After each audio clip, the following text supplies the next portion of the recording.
ආවා. අපිට දැනුම් දීමක් කරලා තියෙනවා මේ ප්‍රදේශයෙන් පුරාණ භාණ්ඩයක් හම්බුණා කියලා. අපි ආවේ ඒක පරීක්ෂා කරලා බලන්න. වහාම අපිට අදාළ ස්ථානය පෙන්නන්න. නෑ මහත්තයා අපි මේ කතා වැඩන්නේ. මේවා රජයට අයිති දේවල්. වහාම අපිට දැන පෙන්නන්න. අර තියෙන්නේ අර ගහය පැත්තේ තියෙනවා මහත්තයා. යම් බලන්න. මල්ලිද කතා කළේ?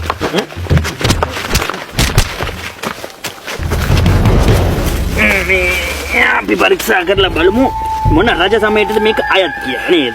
විමල්ලාල් සූරිය මහත්තයා ඉතිහාසයේ පොත්වල සඳහන් වෙනවා කුම්භකර්ණ යෝධයා මේ දේශ සීමාවෙන් හෙට මෙහෙට ගිහිලා තියෙනවා කියලා. ඒ කාලේ වෙන්න පුළුවන් මේ පාණ්ඩේ. එයා ගන්න පළල අඟල් 6යි. පළල අඟල් 6යි. දිග අඟල් 16යි. දිග 16යි. හොඳ ඇන්ටි බඩුවක්. කවුද මේක මුලින්ම දැක්කේ? මමයි දසනායකයි මහත්තයා. හොඳයි. ඔබතුමන්ලා මේ අවට සලකුණු මොනා හරි තියෙනවා දැක්කද? ආව් මහත්තයා. මේක දකින්න කලින් බෙට්ටකුයි පොල් කොම්බෙකුයි දැක්කා. මේ සලකුණු කිව්වේ මහත්තයා සලකුණු කිව්වේ නිකන් ඇත්තඩි කුකුල් අඩි වගේ එහෙම නෑ එහෙම මොකද දැක්කේ නෑ මහත්තයා මේ අපි ඔය ළඟටවත් ගියේ නෑ නේ. ඒක හොඳයි නේද?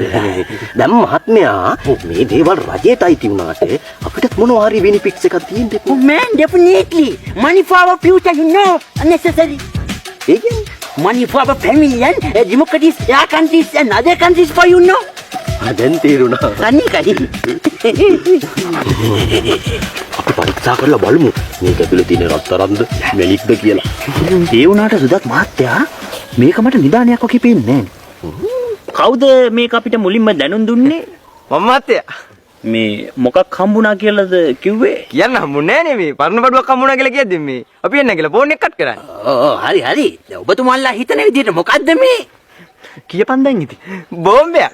බෝම්බයක්. බෝම්බය. එහෙනම් නැවත මැල්ල බලන්න එනවා. බලන්නේ දිගයි. මොකද්ද? ඔව් මහත්තයා පෙරිමේරේ නෝක බිම් බෝම්බයක් තමයි. ඒකනේ මොච්චල්ලා කියන්න හදුනේ. බෝම්බයක්.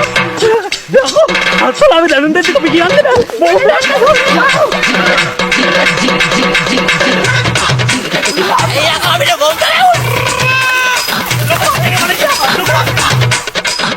ආපු පොළවයට තිබිලා හම්බෙනවා කිව්වොත් බෝම්බයක් හරි කමන්නේ නෑ එනවනේ ගලවයි යන්නේ.